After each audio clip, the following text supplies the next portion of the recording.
Hi friends, అందరికీ good evening. అదే మీ మొబైల్లో వేగంగా ఛార్జింగ్ అయిపోతుందా? లేకపోతే మీ మొబైల్ హ్యాంగ్ అవుతుందా? లేకపోతే మీ మొబైల్ వర్క్ చేసేటప్పుడు ఒక్కసారి స్విచ్ ఆఫ్ అయిపోతుందా?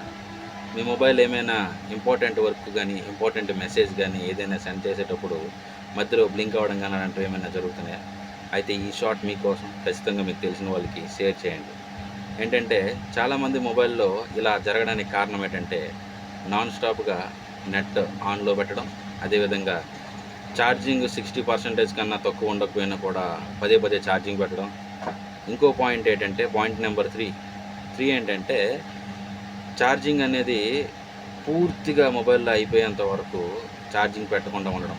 దీనివల్ల మొబైల్ లైఫ్ టైమ్ అనేది తగ్గుతది. ఇంకోటేంటంటే యాప్స్ అనేవి ఎప్పటికప్పుడు అప్డేట్ చేసుకోకుండా మొబైల్‌ని ఒక అన్‌అప్డేటింగ్‌గా ఉంచడం. అర్థమైందా? దీని గురించి ఎవరో ప్రొఫెషనల్స్ చెప్పాల్సిన పని లేదు. బేసిక్ నీడ్స్, బేసిక్ రూల్స్ మనము మన చేతిలో మన మొబైల్‌కి పెడితే ఖచ్చితంగా ఎవరి మొబైల్ అయినా వేగంగా ఛార్జ్ అవ్వకుండా ఖచ్చితంగా ఉంటది. ఇది చాలా సింపుల్ అనగానే అనిపించవచ్చు గానీ, మనకు చాలా బద్ధకం. నెట్ ఎప్పుడు ఆన్‌లోనే ఉంచుంటాం. యాప్స్ ఎప్పుడు అప్డేట్ చేయం. అదేవిధంగా కొన్ని ప్రైవసీ సెట్టింగ్స్ కూడా ఆన్‌లో పెట్టుకోం. అదేవిధంగా రీసెంట్లీలో ఉన్న ఫైల్స్ అనేవి డిలీట్ చేయకుండా, క్లియర్ చేయకుండా అలా ఉంచేసుంటాం.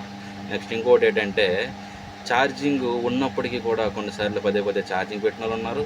పూర్తిగా ఛార్జింగ్ అయిపోయినా కూడా పెట్టకుండా ఉండేవాళ్ళు కూడా ఉన్నారు. ఎందుకంటే ఈ రోజుల్లో మొబైల్ అనేది అంత అవసరం అయిపోయింది.